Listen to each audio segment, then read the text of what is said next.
Françoise et Jacques de Batty sont frères et sœurs. Tous deux pensionnés, mais actifs dans différentes associations, ils préparent cette manifestation depuis plus d'1 an. Ce matin, leur famille se rassemble autour d'un petit déjeuner. La motivation essentielle, c'est l'urgence.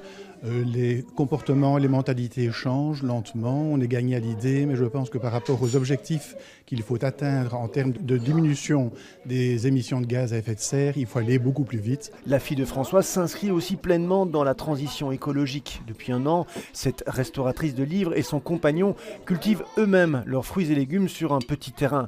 Leur but n'est pas l'autosuffisance, mais faire appel au maximum au circuit court. On essaie de récupérer un mode de vie où on cuisine et forcément avec des produits qui sont du coin et qui sont frais. Ils sont en vélo tout le temps, y compris pour faire de longs trajets.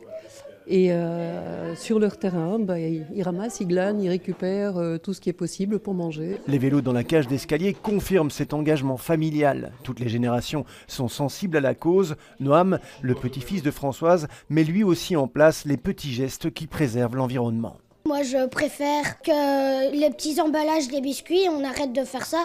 Vers 11h, la famille prend la direction de la manifestation à pied et en train. À l'arrivée à la gare du Nord, difficile de se frayer un chemin, ce qui est de nature à conforter le petit groupe. Je n'ai jamais vu autant de monde dans les trains.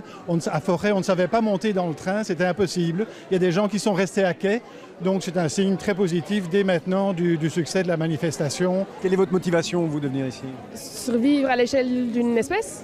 Moi, l'enjeu majeur, c'est tous les petits qui sont là avec nous. Il est plus que temps de se bouger si on veut leur laisser quelque chose derrière nous de correct. Tel est effectivement l'enjeu essentiel, enjeu dont se préoccupent des dizaines de milliers de familles.